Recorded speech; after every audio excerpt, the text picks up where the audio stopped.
প্রচুর সূর্যের তাপে পুড়ছে পুরো দেশ। আর এই গরমের মধ্যে আমরা সবাই চাই আরামদায়ক পানীয় খাইতে। এর মধ্যে কাঁচা আমের শরবত হতে পারে আরামদায়ক পানীয়। কাঁচা আমের শরবত করতে হলে পরিমাণ মতো পানি, খেজুরের গুড় বা কুসুরের গুড়, লবণ, পুদিনা পাতা একসঙ্গে মিক্স করে কাঁচা আমের শরবত করলে বেশ দারুণ লাগে খাইতে। এছাড়া কাঁচা আমে রয়েছে প্রচুর পরিমাণের উপকারিতা।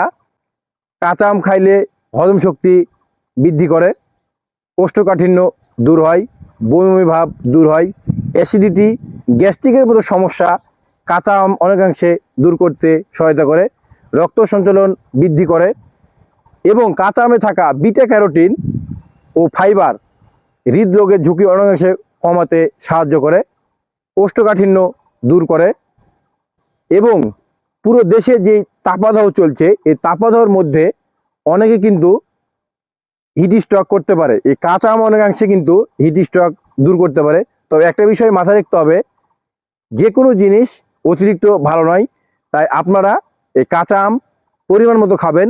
আর একটা বিষয় লক্ষ্য রাখবেন, অনেকে কিন্তু লবণ এবং মশলা একসঙ্গে মিক্স করে খান, এটা অতিরিক্ত হলে কিন্তু পেটের সমস্যা হতে পারে। তো আপনারা কাঁচা আম খাইলে একটু পরিমাণ মতো খাবেন।